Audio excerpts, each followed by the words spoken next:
Shalom, shalom, brother Kadash. Shalom to Brother Quina. We'll start off by giving our praises to Yahweh, Bahashem, Yahweh Shai, Bahashem, Rakagradas. There's been a lot going on over the weekend, a lot of news coming out, a lot of work that's being done by the different various camps and prophets. You know, there's been a lot of recognition. There's a big light that's being shined right now on the Hebrew Israelites. So we just continuing, you know, doing what we're doing, you know, which is breaking down Revelation. Hey, I also seen like on the channel, it's been like a lot of people coming in on the channel and like subbing to the channel. Not that that really matters, but it's been a lot of people subbing to the channel because of this work right here, these breakdowns. So people, they want to learn the breakdowns of Revelations, but they kind of have it like a library. Right. So they had subbed to your channel just so they could be able to find it again, so they could go to that library of all the revelations that we done broke down. So that's considered doing works right there. You know, that's considered works. That's working, you know, and it ain't easy. Just like what brings us to today, like Revelation chapter 20, which is what we're going to break down today. It ain't easy at all. It's not easy, and it's a lot of explaining to do. So we got precepts, of course, but there is going to be a lot of explaining, you know, but that's what the prophets are out here to do, is to make it plain upon the table. So that's exactly what we're going to start in. We're going to go off the phones, man. It's getting colder and colder. Revelations, Go ahead, yeah. Revelations 20 verse 1. And I saw an angel come down from heaven, having the key of the bottomless pit and a great chain in his hand. Right. So we're going to break it down little by little so we can get the point out, you know. So starting with those verses right there. Verse 1 through 3 is talking about, it goes right along with verse 7. So not always in the Bible is it just like going in order. You know, a lot of times when you break down things, it jumps a little bit here, a little bit there, precept upon precept. That's how you break down the Bible. So if you just read it straight through, you're going to get the wrong understanding, because the Bible is like a puzzle, right? So to break down Revelations 20, you have to go read through verse like 1 through 3, and then you have to jump to verse 7, and then it picks back up what it's talking about in Revelations 21 through 3 at verse 7 to like 10. And then the verses in between is talking about a whole different event, and we're going to break it down and show to you how. So can you read that again, start from the top? Yep, Revelation 20 verse 1. And I saw an angel come down from heaven, having the key of the bottomless pit and a great chain in his hand. Right, so we already been through what the bottomless pit is in previous breakdowns of Revelation. The bottomless pit is talking about Europe. It's called a bottomless pit. If you go to the book of 2nd Esdras, I believe, where it talks about the Lord, I ain't gonna pull it, but where it talks, because there's a lot of explaining that goes on. When it talks about the Lord chose one pit, he chose one land. A pit is a land. So when it's saying the bottomless pit, it's talking about a land, which is Europe, right? Because of the resources, yeah, the lack of resources, because the land is not fertile. The if I'm saying that right, the land is not fertile pretty much. So it's like a bottomless pit, you know. A lot of stuff they have to import in there. It's not fertile enough to, like, it's not fertile like Africa, like you would say Africa is, where they have all the natural minerals, all the natural resources and stuff that come from the ground. So it's like a bottomless pit, and we know who's all over there right now, Europe ruling, you know, the Edomites, you know. So let's keep going. And it says like a chain, right? Because we had that same chain put on us. We got that chain put on us right now, right? Because we got the curses put on us. So it's like a chain of curses, right? So Esau had that happen to him at one point in time too, during the Dark Ages they call it, but we're gonna get into it. Verse 2. And he laid hold on the dragon, that old serpent, which is the devil and Satan, and bound him 1,000 years. Right. So 1,000 years. Now, can you look up the Dark Ages, right? So we could get some information on it, right? So that 1,000 years, right? When it's talking about Satan, this is where Christians and Catholics go wrong, because they're thinking about the spiritual demon Satan. The spiritual demon Satan is in complete order with the Lord, because it speaks about that in Job chapter 1, right? But when you break it down, right, the 1,000-year period when they was in the bottom, pretty much, where they didn't have any power, any rulership, was I got the actual dates right here. It started in 325 AD, right? Like mid 300s AD, right? Because you had the Roman Empire, that's when they went down. But it was first the pagan Roman Empire. Then we know that the Israelites, Jake, that was amongst them, came into power, and then it became the Holy Roman Empire. That was about mid 300s, like 325 AD. And then 1,000 years, if you add it up, gets you all the way to the 1300s. It's like the mid 1300s. After the 1300s, you had a time called the Renaissance, which started mid 1300s, and then like at the end, like the beginning of the 1400s, you had the Renaissance, which means rebirth. Why? Because he was bounded for those 1,000 years, and then he came back in power, and then it was the rebirth for him. But we're gonna get more into it if you could get them on Dark Ages. But the Dark Ages time period, they give you like different dates and stuff like that, because a lot of time they're not including like when stuff actually begun. You know, just like when they say we went into slavery, so-called African Americans went into slavery, they say 1619, but really they started taking slaves like 1500s. Yeah. So we giving you like the actual dates where they give you like a established date that they agreed on. Just like with World War I, World War II, the wars really started way before the actual date they give you. Just like right now, World War III has started, but if they are able to look back on World War III, they probably gonna give you a different date than right now, what's going on right now, which is really the start of it, because you have a lot of things that's going on behind scenes before it actually comes to the forefront. If you could just give us some information on the Dark Ages. Yeah, just right light on. I'm gonna run over there. Right here. This the Dark Ages. All right. Yeah, the Dark. So this is just a little information on the Dark Ages. It reads: the Dark Ages is a term for the early Middle Ages, or occasionally the entire Middle Ages in Western Europe. After the fall of the Western Roman Empire that characterizes it as marked by economic, intellectual, and cultural decline. So that's why it's considered the Dark Ages, because it's a time when they wasn't in power no more. So it's Dark Ages for them as a nation, right? When they fell, when the Roman Empire fell, that became the Dark Ages for them, because they used to being in rulership. The concept of a Dark Age oriented in the 1330s with the Italian scholar Petrarch, who regarded the post-Roman centuries as dark compared to the light of classical antiquity. Yeah, that's pretty much. That goes to Renaissance, right? To see what the Renaissance is, which means it's rebirth, right? So it wasn't dark for the whole world. During that time, you had Israelites that were ruling. That's where you get the whole Moorish thing at. That's where you get the King James and everything and stuff like that. Which the Moors were. No, you don't have to type it. I'm teaching, bro. No, I'm just hold on, like, so I can. Are you right? Because I didn't know how to spell it. That's what. Here, right here. Renaissance. Yeah, but pretty much just breaking it back down, right?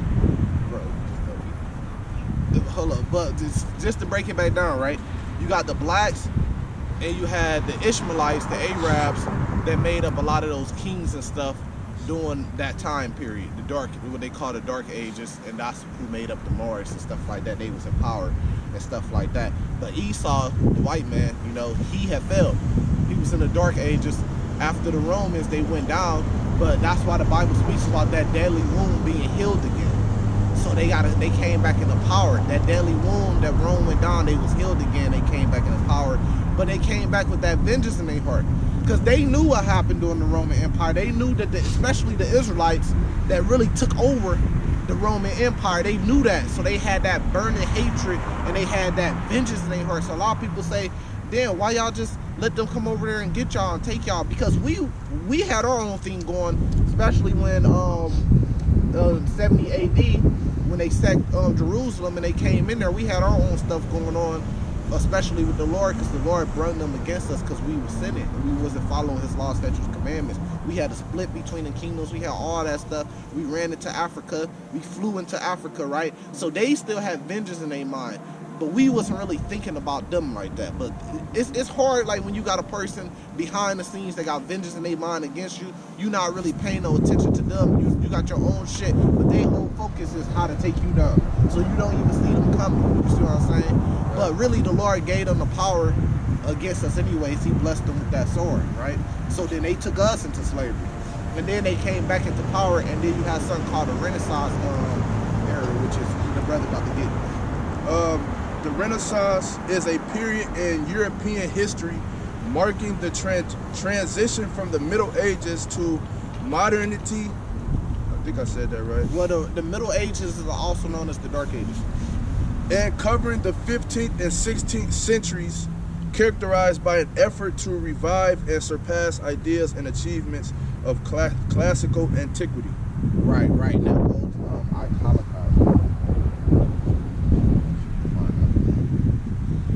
Iconoclasm? Yeah, like icon. Okay.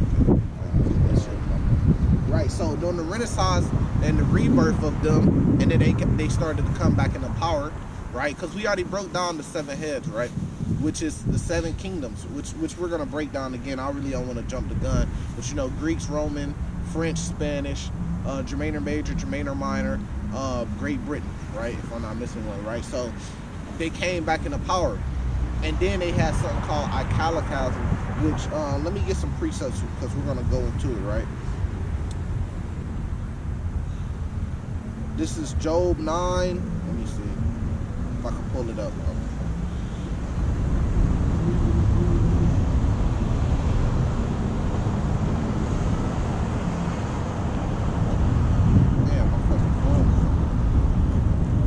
Job 9, let me see, I think starting at verse like 23, right? Job 9:23, verse 24 actually. He says, the earth is given into the hand of the wicked. He covered the faces of the judges thereof. If not, where and who is he? And it's not hard to see who the wicked is because who faces, right? So when you go on Google, you type in Moses, who face pop up, right? That's iconoclasm. When you go on Google, you type in the Lord, Jesus, or whatever. What names pop? What face pops up? When you type in God, who face pops up? If you type in Noah, who face pops up? If you type in Isaiah, any of the prophets, right? Who face pops up? That's them covering the faces of the judges, right? And then it's like a rhetorical question. It's like saying thereof, if not, where, who is he? Because you could see who he is by who he painted as. He painted the gods to look like him. That's a part of him coming into power. You know, you can't come into power, but then all the judges, all the saints, and the Lord himself, it looks like so-called Negro African American man. You got to repaint that image to you to look like you, so you could portray that over the whole world and say like, look, I'm God, I'm king, I'm in rulership right now. That's a part of it. Do you got anything on that? Yeah. Iconoclasm. Yeah, it's iconoclasm is the social belief in the importance of the destruction of icons. Yep. And other images or monuments, most frequently for religious or political reasons. Right, and it was political, right? Because they put that image out there, and then it goes into your psyche, and it is religious, right? Because when you go to the Catholic Church, they worship a black Madonna and everything themselves, right? The popes and stuff. But the Christian church and all the other churches that stem from the Catholic Church, they got Jesus as a white man, you know, and they put that out there. Right, so that they was fucking with that shit. They was repainting that shit. If you go to the channel, it probably was like a couple months ago, but I put up a video where I was going through a museum and I was showing you how they was repainting the paintings and stuff like that. And that museum is in St. Louis, but it actually had like a lot of information in there. A lot of people are talking about the Ebos, the Ibos, however you pronounce it, right now as being the Israelites, right? As being the Israelites over there in West Africa. But I had already broke that down because they had a lot of information about that in that museum. But this is 1 Maccabees 3, verse 48. It says, and laid the book of the law wherein the heathen has sought to paint the likeness of their image. So we know the book of the law, talking about the Bible, right? But it says the heathen has sought to paint the likeness of their images. So what does that mean? It's Old English. So they went and the man of the Bible, they painted them in their image. The saints, the Israelites, they painted in their image. They took the place, right? They said, look, we are the Jews, when they're not. They said they're the Egyptians. They said the Egyptians were white. They said the Jews were white. They said the last samurai was white. They said all these different, they move into your shit and then they claim your heritage, right? They didn't just do that to us. They did that to everybody. The proof is here in America. Look, I mean, look at they say they're Americans. They say that Americans are so-called white people. They're not, because we know that the Native Americans. That's the whole point of being a Native American. They had this land, which they're Israelites, but they came over here and took their place and said, "Look, we're the Americans now." Right. That's what the word native mean. Yep. Like they were native to this land. Like they were the ones, of this land. Yep. And now the truth is coming out. I just posted a video the other day. You had a white pastor that was admitting that the Hebrew Israelites, the original Hebrew Israelites, are so-called black people. He would say, but Latinos, Native Americans, and African Americans, which make up the 12 tribes of Israel. You can keep going on if you have. Revelation 20 verse 3, and cast him into the bottomless pit and shut him up and set a seal upon him, that he should deceive the nations no more.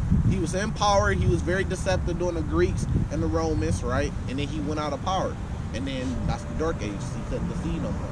For that 1,000-year period. For a 1,000-year period. You at verse 3? Yeah, I'm still in there. Till the 1,000 years should be fulfilled, and after that he must be loosed a little season. Right. So like right now he's loose, and really a little season if you compare it. Because we went in slavery, they say 1619, so about over 400 years. Right. So they really in power, claiming here in America, and really all throughout since they came back in power, a little season. Is that the end of verse 3? Yeah. Verse 7. Now from verse 3, you have to pick back up in verse 7. We're going to show you how it all goes together. Okay. Verse 7. And when the 1,000 years are expired, Satan shall be loosed out of prison.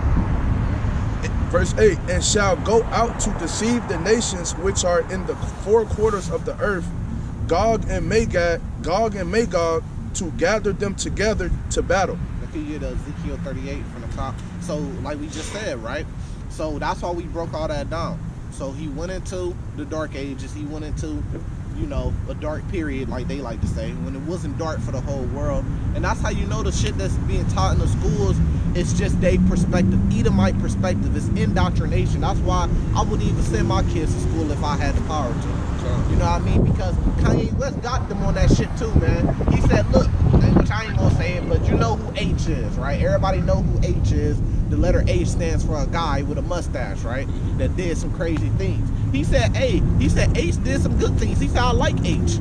But then people wanted to get on him and say, no, that's bad to say that you like H. But y'all say that y'all like Abraham Lincoln. Y'all say that y'all like George Washington. What's the difference between George Washington and H? George Washington had slaves, right? He was around during the slave period where African American slaves were getting hung and killed and buck broken like they is today on the internet with Kyrie. He was around when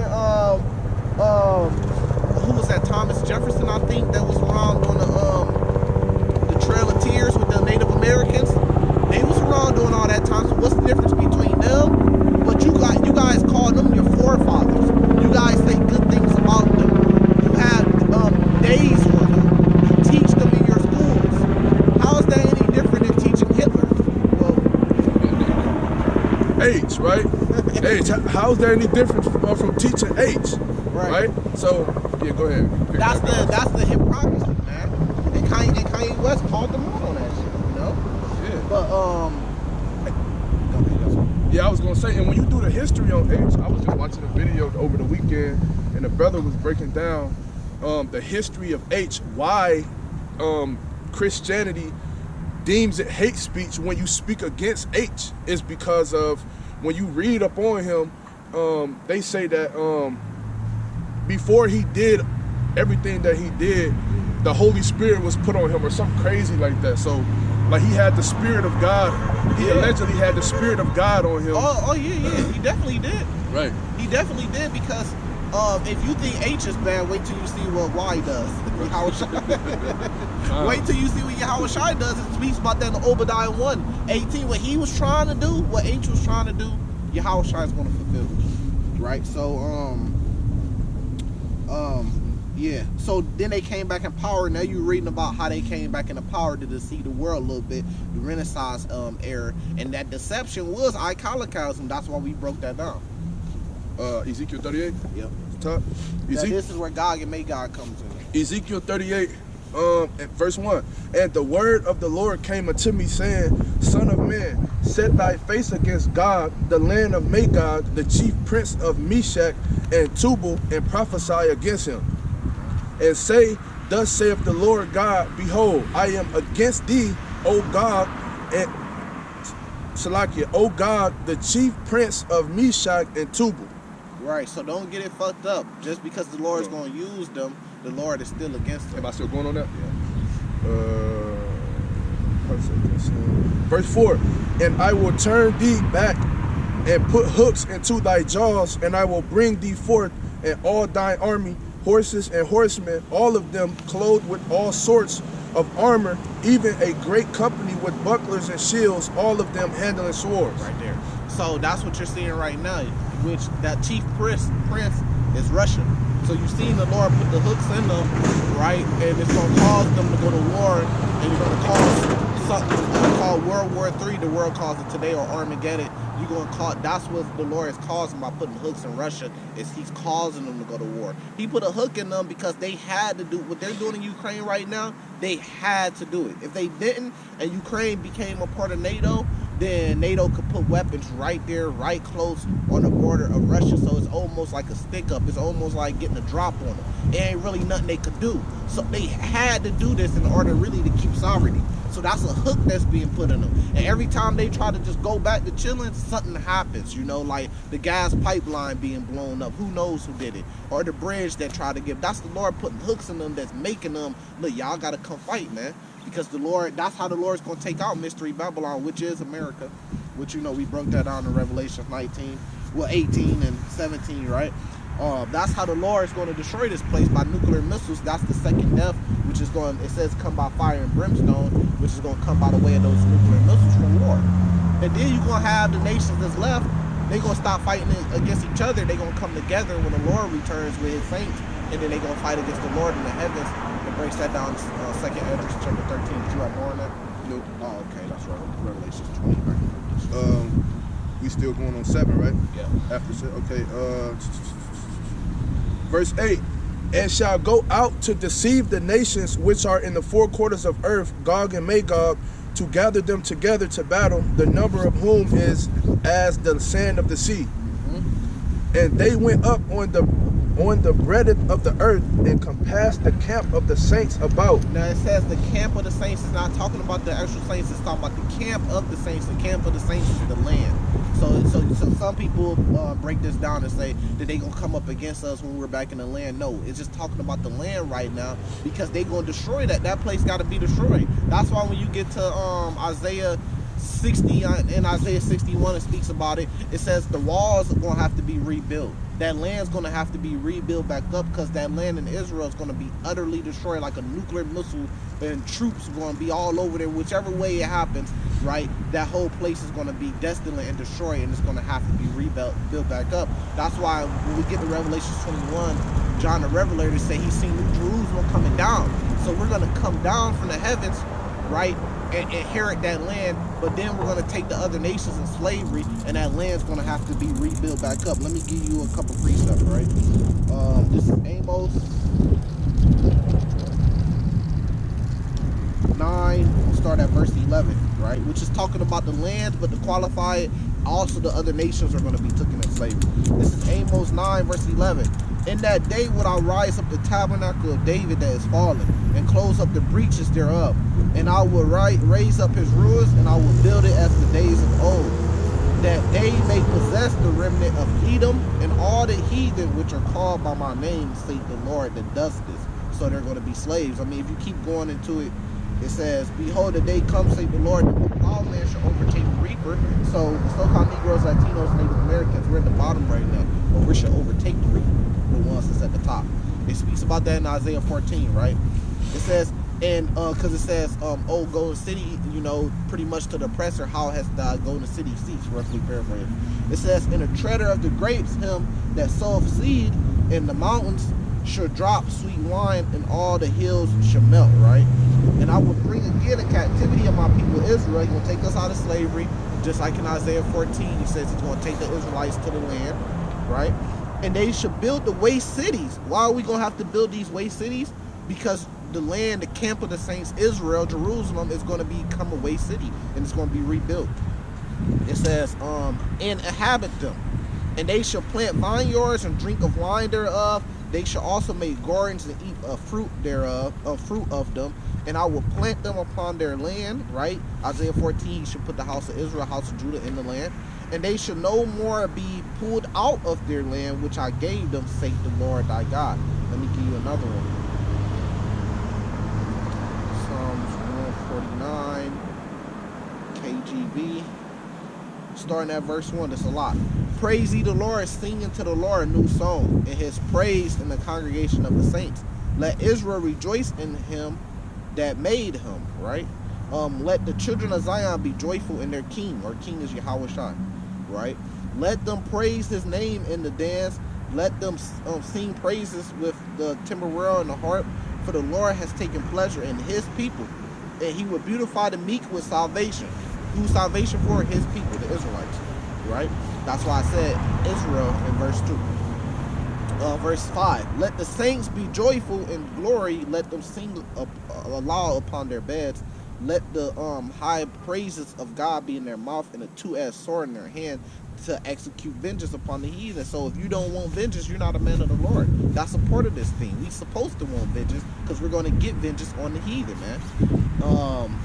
And punishment upon the people, right? Because it's a punishment for what the wicked things they did. They can't just go scot-free, man. They have to drink of that cup.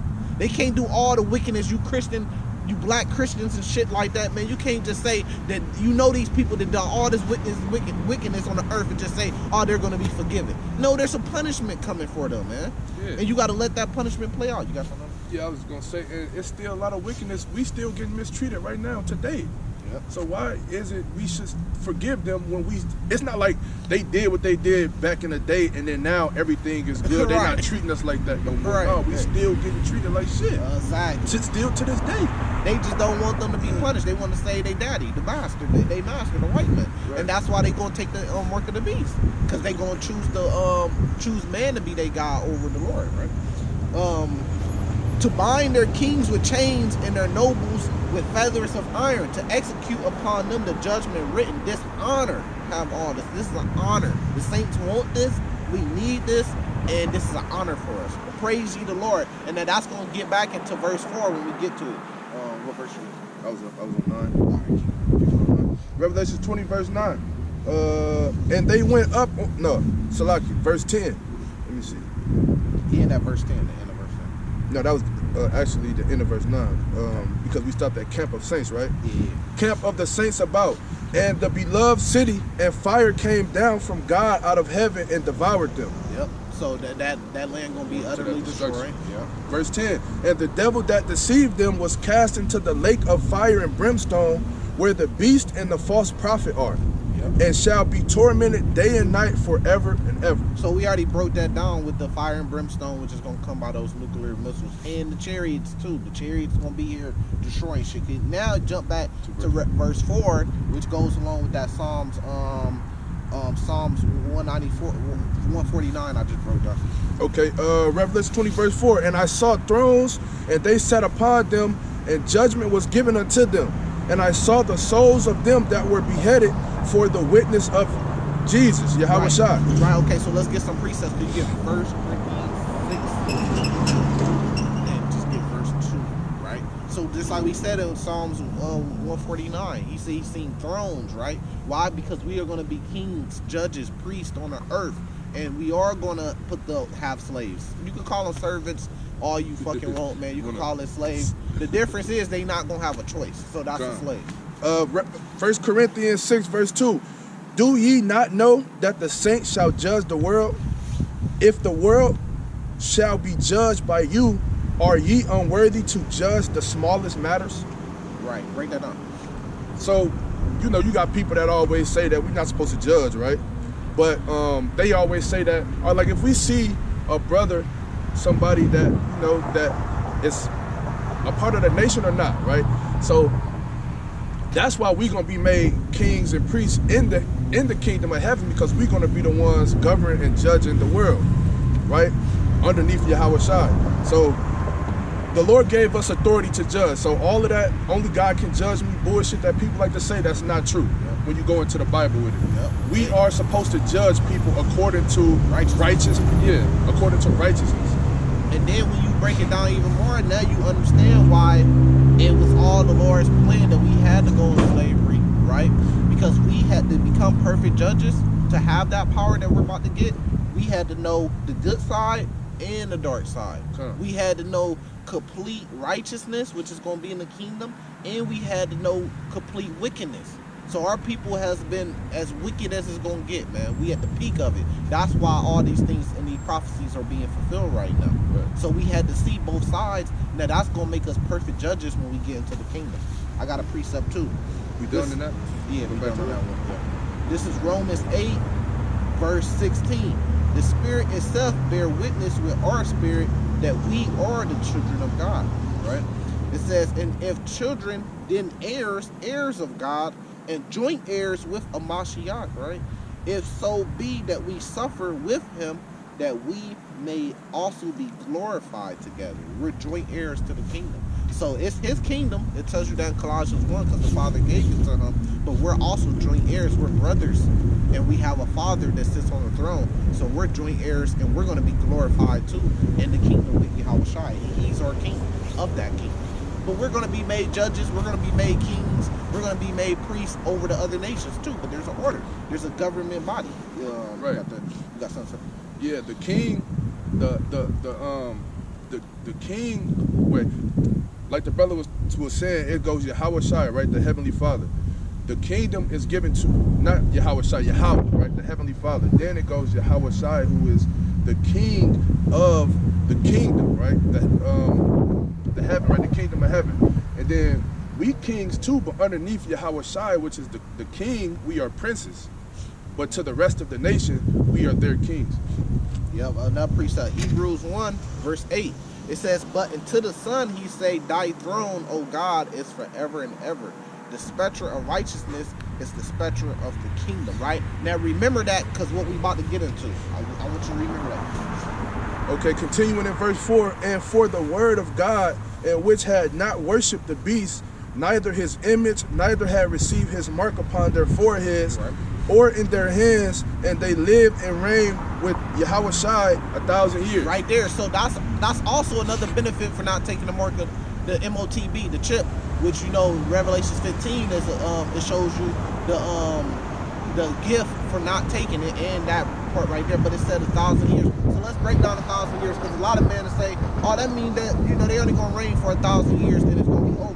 That's why I read Hebrews 1 to 8. I'll read it again. It says, but unto the Son he say, thy throne, O God, is forever and ever, and the spectre of righteousness is the spectre of the kingdom. Meaning, we're going to be in the kingdom forever and ever. When it's talking about the 1,000 years, it's talking about the first resurrection. That's 1,000 years period. And a part of that 1,000 years period, you have the other nations that's going to be in slavery. Servants, you can call it whatever you want, but they're going to be in slavery to us. After that 1,000 year period, then they're able to go back to their lands and their heritage, but they still going to be in tribute to the Israelites. The world's still going to be governed by our laws, statutes, and commandments. They're still going to be under us. They're still going to be slaves to us.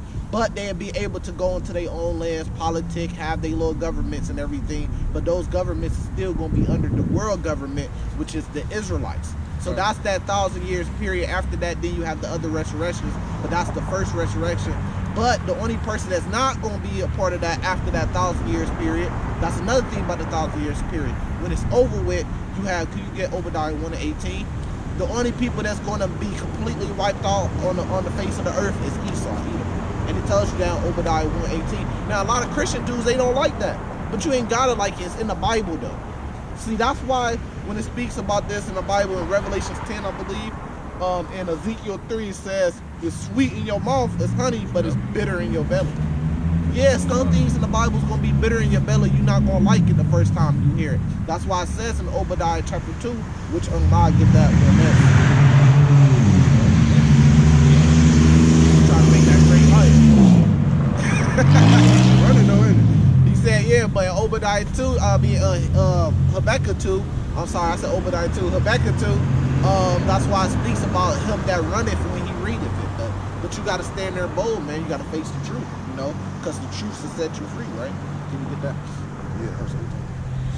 Obadiah 1 verse 18. It says, "And the house of Jacob shall be a fire, and the house of Joseph a flame, and the house of Esau for stubble, and they shall kindle in them and devour them, and there shall not be any remaining of the house of Esau, for the Lord hath spoken it." Right. Any remaining, right? Now, can I get a piece up to that? Yeah, I got one right here. Let me get this one. Oh, go ahead. Yeah, this is Habakkuk 2, verse 1. It says, "I will stand upon my watch and set upon my tower, and I will watch to see what he will say unto me, and what I shall answer when I am reproved. And the Lord answered me and said, Write in the vision and make it plain upon the table, that he may run that readeth it." That's what we're doing, we're making it plain upon the table. But sometimes these things we make it plain upon the table is very scary things, you know. So you may run when you hear it, you know, and that's what's happening, you know. But it says, verse 3, "For the vision is yet for a appointed time, but at the end it shall speak and not lie. Though it tarry, wait for it, but it surely it will surely come, it will not tarry." So these things we prophesy, they coming, man. I promise you, they coming. Verse 4, "Behold, his soul which is lifted up is not upright in him, but the just should live by faith." So that's why you're not scared of these things, because you live by faith. Verse 5, "Yeah, also because he transgressed by wine, he is a proud man, neither keep that home." Talking about the Edomite, so-called white man. "And cannot be satisfied, but gather into him all nations, and heap it into him all people." That's Mystery Babylon, which is America. All nations, all people come here and be one people. Verse 6, "Shall not all these take up a proverb against him, and a tiny proverb against him, and say, Woe to him that increaseth that which is not his," because this not his, none of this stuff belongs to him, and we don't belong to him. But he got us in his hand, right? Where was I? "Neither keep it at home, the Lord just desires hell, and his death, and cannot be satisfied." Right here. Yeah, "Woe to him that increaseth that which is not his. How long? And to him that letteth himself with thick clay." Just like the Roman Empire, right? They was the iron mixed with the clay, and it broken into pieces. That's what's gonna happen to America and his allies, because a lot of those allies gonna break into pieces and separate from America. And then Revelation 17 at the end, it speaks about those nations burning her with fire, which is gonna come by nuclear warfare. Never mind. No. Oh, you good on it? Yeah. We can go back to Revelation. Because I didn't want to lose the crowd. Where was we at? Revelations 20. Verse 5. Probably, yeah. Revelations 20 verse 5. "But the rest of the dead live not again until the 1,000 years were finished.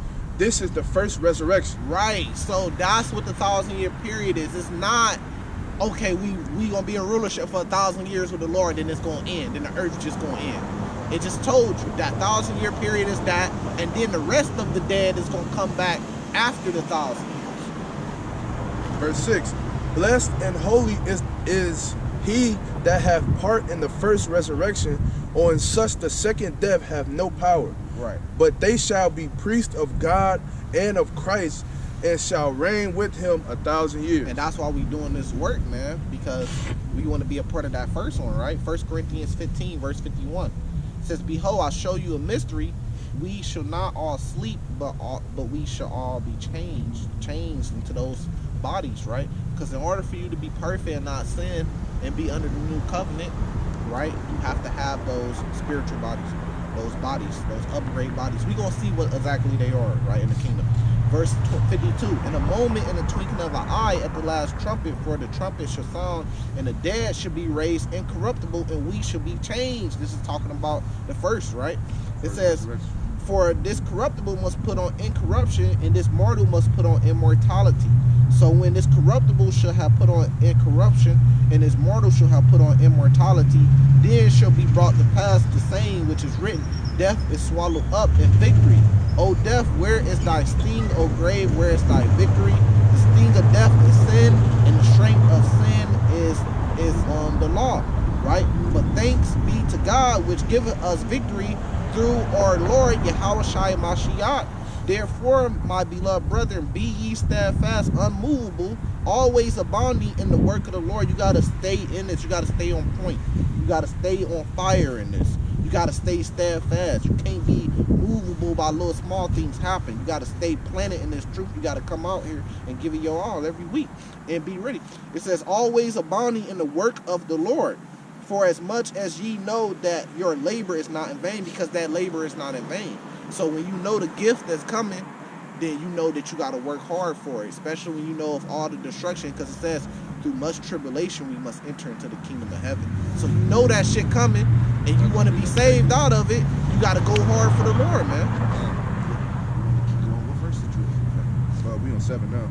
We on back to verse 7? Yeah, all right, so yeah, we read from 7 to 10, right? Yeah, so now, So now we're going to go straight to 11? Yeah. All right, cool. Revelation 20, verse 11. And I saw a great white throne, and him that sat on it, from whose face from earth, Salaki, I'm going to reread that. Revelation 20, verse 11. And I saw a great white throne, and him that sat on it, from whose face the earth and the heaven fled away, and there was found no place for them. Verse 12. And I saw the dead, small and great, stand before God, and the books were open. And another book was open, which is the book of life, and the dead were judged out of those things which were written in the books according to their works. Right, so can you get James 2? You already know where I'm going. Yes, sir. And I got a preset, James 2, and you can start like at verse 14, right? This is a precept right here, Daniel 7, verse 9, right? Because the white throne, we know who sits on the throne, right? Verse 9, it says, behold, till the thrones were cast down, and the ancients of days did sit, Yahweh, our Father, right? It says, whose garment was as white as snow, and the hairs of his head like pure wool. So in Revelations 1, starting at verse like 14 or something like that, when it says his hairs on his head were white as wool, people like to say he was white. No, it's talking about his hairs. They like to say it's talking about his whole head was white. But then you always go to Daniel 7 and 9 to clear it up, right? The hair of his head like pure wool, like this, right? Because we was made in his image, right? It says his throne was like the fiery flame, and his wheels as burning fire, the chariots. And a fiery stream issued and came forth from before him. That's giving you, the verse 9 giving you kind of the same thing as Ezekiel 1 with the wheels it's talking about. A fiery stream issued and came forth from before him. Thousands of thousands ministered unto him, and 10,000 times 10,000 stood before him, and judgment was set. It's talking about the same thing. And the books was open, talking about the same thing.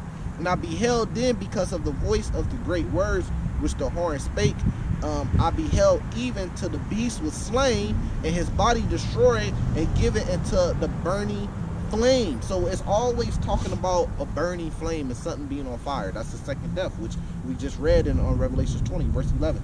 And behold then, because of the voice, verse 12. And as concerning the rest of the beasts, they had their dominion taken away, yet their lives were prolonged for a season and a time, right? So just like when you go back to the Edomites to qualify, right?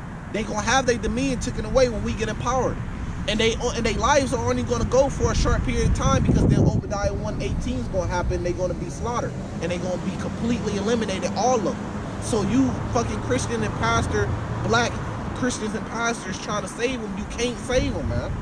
You going against the Lord trying to save them. Isn't that crazy that you're willing to go against the Lord to try to save them? That's crazy. Verse 13. Say they know not what they do. Yep. I saw in a night vision, behold, one like the Son of Man came with the clouds of heaven. Revelations 1 and 7. It came to the Ancient of Days, showing you that it's two different beings. It's not a trinity, man. You got Yahweh Shai, who the world ignorantly calls Jesus. He came to Yahweh, right? It says, and they brought him near before him, the angels. So it's clearly two different entities, right? It says, and there was given him dominion, glory, and a kingdom, that all people, nations, and languages shall serve him. Does that mean that all people, nations are going to inherit the promise and the blessings? No. They're going to have to follow our laws, statutes, commandments, the same way we in America, we have to follow their laws. Does that mean we're in rulership? No. It says his dominion is an everlasting dominion, which proves 1,000-year thing, that it's everlasting, to kind of break down what that meant, which shall not pass away. Meaning after 1,000 years, it's still not going to pass away. It says, in his kingdom that which shall not be destroyed, meaning it's never going to be destroyed. When the kingdom goes up, it's going to be forever. So all this shit that we going through, man, this is just a little short period of time, because the kingdom, we gonna be in rulership forever. I was seeing some shit on YouTube, a dude that do tours of mansions, and he was doing a tour of Michael Jordan mansion in Chicago, and I was looking at that shit, and it was like 30 years ago he was living in that shit. I was like, man, he had that type of money. He been living like that for 30 plus years. He been living that rich and that glorious. So imagine us forever. Man, that house is huge, bro. They said he spent like 50 million to build it. Huge. And I was thinking about that because when was he in his prime? I was like, what, 30 years ago? He won his last ring in the 96. Yeah. So in his prime, early 90s. Yep. So like damn near 30 years ago, if not more. Yeah. And he was living in that mansion. He don't live there no more. But he was living in that gigantic ass mansion that they was doing a tour of, and I was just thinking to myself, like sheesh. He was living like that 30 years ago. And imagine how he's been living ever since. That he had to move out of that. That wasn't even good enough no more. So just imagine when we in the kingdom and we reigning forever. Oh, we gonna do this. Crazy. In righteousness at that. With our Lord. At that. James 2. Yeah, get that James 2. James 2:14. What doth it profit, my brethren, though a man may say he have faith and have not works? Can faith save him? No, not alone. If a brother or sister be naked and destitute of daily food, and one of you say unto them, depart in peace, be ye warmed and filled, notwithstanding ye give them not those things which are needful to the body, what doth it profit? Break it down. Faith without works. Because a lot of people go on just faith stuff today. And then, like in Revelation 20, it says the books was open, they was judged by their works.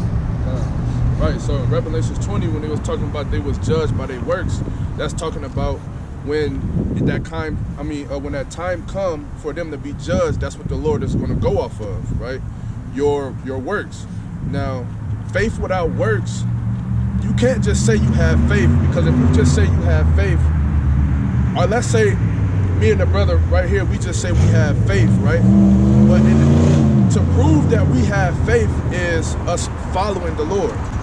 That proves your faith. So we trying to follow, yeah, exactly. That's your works, following the laws to the best of your abilities, not, out here doing all types of wickedness, sinning, right? That's your works.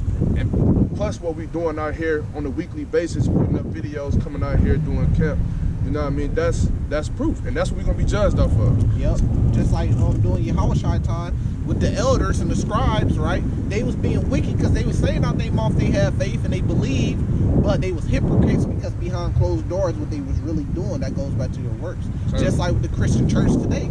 They all in there saying they got faith, but then as soon as they leave, or shit, I just see sometimes while they at the church, they have, they eat after and shit. They get to eating pork right after prayer and shit like that. They eating pork, they sinning, they keeping the pagan holidays, they not keeping none of the holy days.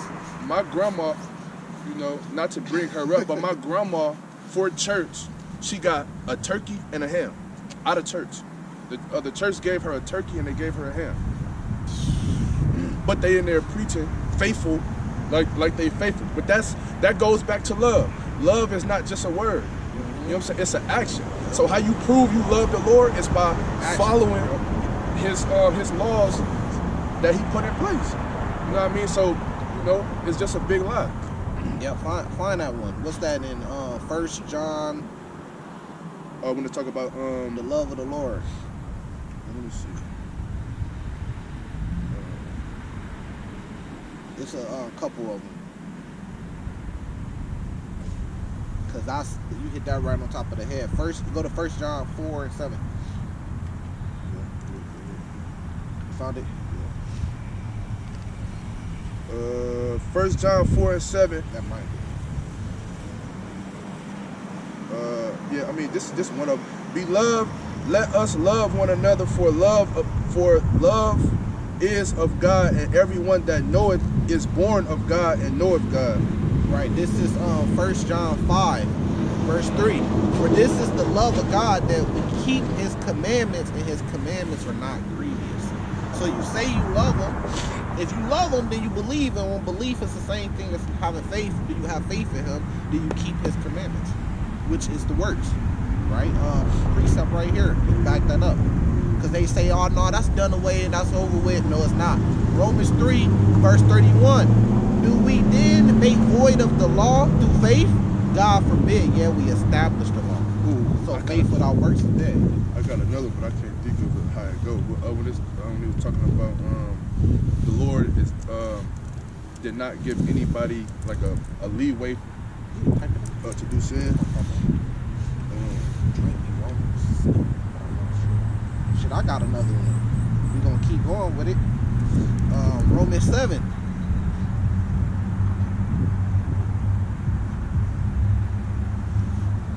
Verse 1. Know ye not, brethren, for I speak to them that know the law, how that the law has dominion over a man as long as he liveth. Ecclesiastes 15 and 20. He hath commanded no man to do wickedly, neither have he given any man license to sin. Right, and that's the problem, man. When you say wickedly, they just think it's just some imaginary feeling. Wickedly goes back, what's wickedness? If you transgressing, which is what sin is transgressing the law. So it goes back to the law anyways. But they just take the law part out of it and just say, don't be wicked. And then you say, well, what's considered being wicked? It's if you do somebody wrong. Yeah, and then you say what's doing somebody wrong. So if a dude commits adultery, right, and the husband puts that dude to death that committed adultery with his wife, is that wicked? Is that wrong? No. I had this talk with a dude on Facebook, a dude I grew up with, and he was talking about the whole stoic thing. He's a stoic and shit like that, and he said he just tried to live life by doing right. And I told him what's right and wrong. And he said, hey, you got a good point about that. I said, exactly. So what are you going off, just your feelings? So I showed him how it all goes back to the law, statutes, commandments. The law, statutes, commandments is the ways of the Lord, and that dictates what's right and wrong. Right, and then you can really judge based off how your life is going, right? But all right, so let's just say, right, if you think you living right, I'm gonna just use a quick example, but you're not following the dietary law. And then when you get older, you got high blood pressure, you got diabetes, you got heart failure and stuff like that, but you don't even understand why. You just like, well, that you just think that comes with getting old. No. The way you was eating is the reason why you in that condition, because you wasn't following the laws, or you weren't following the dietary law. That was wicked, and it proves with your health. Just like we just seen with that girl, I don't even want to mention her name because I know it's a touchy subject, but fuck it, we bold out here, we lions out here. That girl that got killed down in Mexico, right? And then y'all all got online and act like she was just an angel. Oh, that's so sad. Just because she was a pretty girl. Right. Now, if she was a big, fat, ugly, y'all wouldn't even give no fuck, man. Just because she was a pretty girl. Same thing with the Kanika girl. Just because she was a pretty girl, y'all all act like she was perfect and she was fine. No, that was judgment from the Lord. Now, now it talks about it. What's that? Is that in Job 4? Can you check in Job 4? Or it might be in Job 8 or something like that, but whoever cares. Right? You might think one certain type of way, and then y'all try to portray them as being perfect. But in reality, that's judgment from the Lord, because we don't know what she was doing. That same pretty girl could have been, hey, she could have seen the Hebrew Israelites, the saints of the Lord, the prophets of the Lord on the street, and she could have just walked right by them and ignored them. And she could have said something under her lip like, hey, fuck them clowns, they broke out there. She could have blasphemed against the Lord behind scenes on her own time. You don't know. She could have been all down there in Mexico eating shrimp and lobster and shit. Yeah. That's judgment. She could have been keeping holidays, which I guarantee she probably did. Yeah. That's judgment. She could have been completely wickedness. Man, they could have been down there doing all types of sexual perversions. You know how these females is nowadays. She could have been doing adultery. She had a man. You don't know who else she probably was sleeping with. Because a lot of these pretty girls be having 1,000 men in their inbox. So yeah, she did have a man, but you don't know who she was sneaking off with. Fucking, if you in Mexico and your man not with you, that's already a sign to me that you definitely out here and you out there with some there's other niggas around, but your man ain't with you. Right. That's a sign to me that, and I ain't gonna put that on her because I don't know that, but you know, a lot of times these women be committing adultery, you know, and they man will still stay with them because that's the lifestyle they living. even though he know that. But that's wickedness. You can be judged for that. What you was gonna say though? No, I had already said. I was just saying, like, 'cause, you know, just adding on to what she could have been doing down there. You know, these females, you know, they drunk off the Babylon juice just along with the rest of the world. So ain't no telling what all her and her friends was down there doing. And just because she was pretty and successful, everybody want to act like she was an angel, or like they say an angel, but like she was perfect and she was. And good that don't mean holy. she was the only one down there living wickedly. Her friends and all, they all was probably doing it. But the Lord chose to execute His judgment on her at that time. moment of time. To what? That right there. Job 4:7. Remember, I pray thee, whoever perished being innocent, or where the righteous cut off. So like, whoever perished being innocent, and the righteous wasn't cut off. You know, that's why we read 1 Corinthians 15. They should not all sleep, meaning they should not all die, but should be changed. You know, but we don't know. You know, so it is. When we see things like that happen, we be kind of like, damn, that's judgment. You know, we just pray that the Lord have mercy on her, but we be like, man, have mercy on her soul in her next life, that she ain't judged too horrible, because y'all don't even know that there's reincarnation. You really get your judgment in your next life.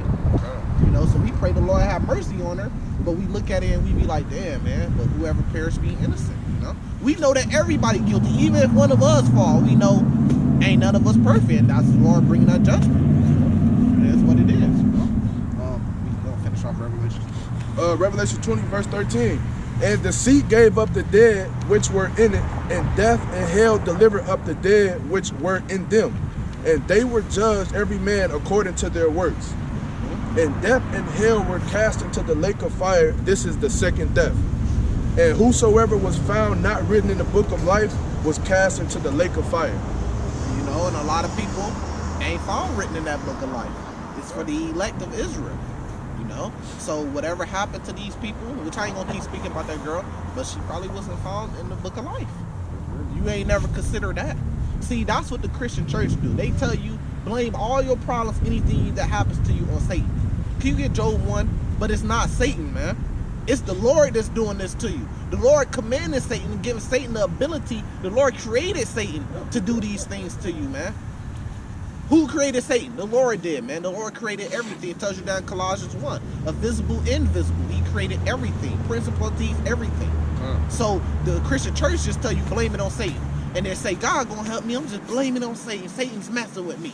No, the Lord is doing that, but they don't want to give credit to the Lord that the Lord is doing it to them, because they don't want to feel guilty that they doing something wrong.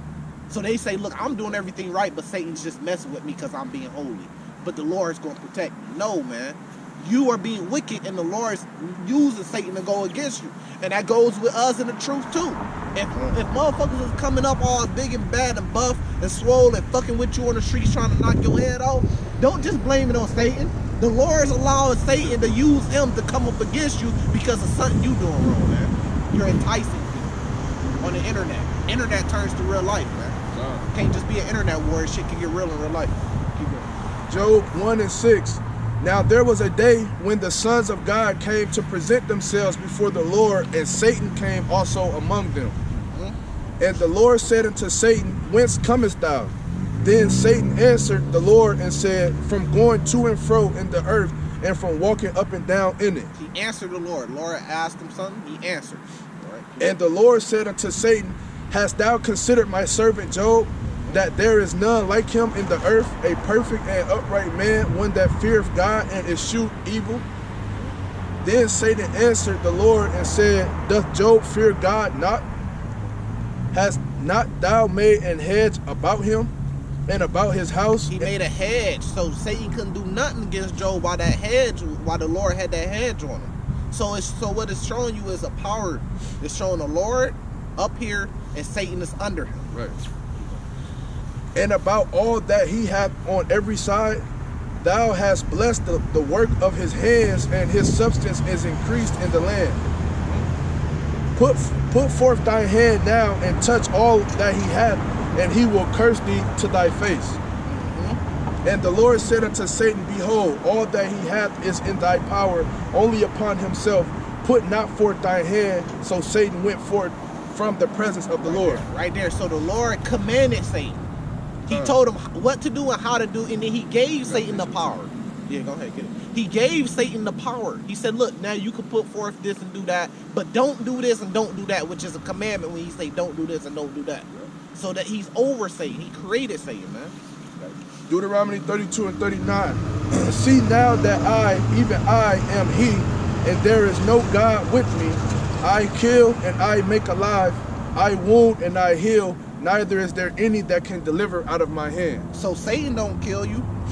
The Lord kills you, right? He said he killed and he maketh alive. And none can deliver you out his hand. That's what they don't like. That's what they don't like. But that's really balance, though. The Lord is not just all love, man. It's a balance, right? He's a God of war. What happens with war? Death and mourning, right? Amos 3, verse 6. Shall a trumpet be blown in the city, and the people be not afraid? Should there be evil in the city, and the Lord has not done it? That's a rhetorical question. Of course the Lord done it. So if there's evil in the city where 100,000 die in the city, 1 million die in the city, the Lord is behind that. The Lord has done that. Whether he used Satan, whether he used the devil, Esau, the Edomite to do it, the Lord is behind it. So us going into slavery, the Latinos, Native Americans, African Americans, us going to slavery, we ultimately know that the Lord did that to us because we sinned against him. Even though he used Esau to do it. But really it's the Lord that did it. The same way with the flood back in the time of Noah. Yep. Sodom and Gomorrah. You know? So all that was the Lord doing that. Yeah. And there's record of that in the Bible. When you read the Bible, the Lord warned people that he was going to do such and such to a certain place, certain time period and all of that. And it happened. Yep. Exactly how he said. So all of those deaths in the time of Noah, the first death, the flood, all of the people on the earth, all but what, 8 souls I think it was? Yep. The Lord killed all of those. Killed them. Sodom and Gomorrah, he destroyed 5 cities. What was they filled with? People. With fire and brimstone because they was being wicked. Which leads us back to Revelation 20. Who's going to be judging you by your works? The Lord. So, I mean, there's just no way out of it. You can't, and a lot of dudes do that in the truth. If somebody not part of your group or against you, you say that it's Satan, or you say that the Lord is going to get them. But if you do something, if you have hard times, you just say that Satan's messing with me. Stop doing that Christian bullshit. If you having hard times because the Lord's doing that shit to you, because you're doing something wrong, or you need to tighten up, that's chastising. Exactly. The Lord is chastising you. Stop doing the Christian shit when something happens to somebody that you like or somebody you with, then it's Satan's against y'all. The demons is coming against y'all. But then if it's somebody on the outside, the Lord gonna do this to them, the Lord gonna do that. Look, that's the Lord's judgment. You doing the same Christian bullshit, man. It's the Lord doing everything that has power over everything. But that's the end of Revelation chapter 20 breakdown. Hopefully it was edifying. With that, we gonna give our praises to Yahweh Bahashem, Yahweh Shai, Bahashem, Rakakodash. Shalom.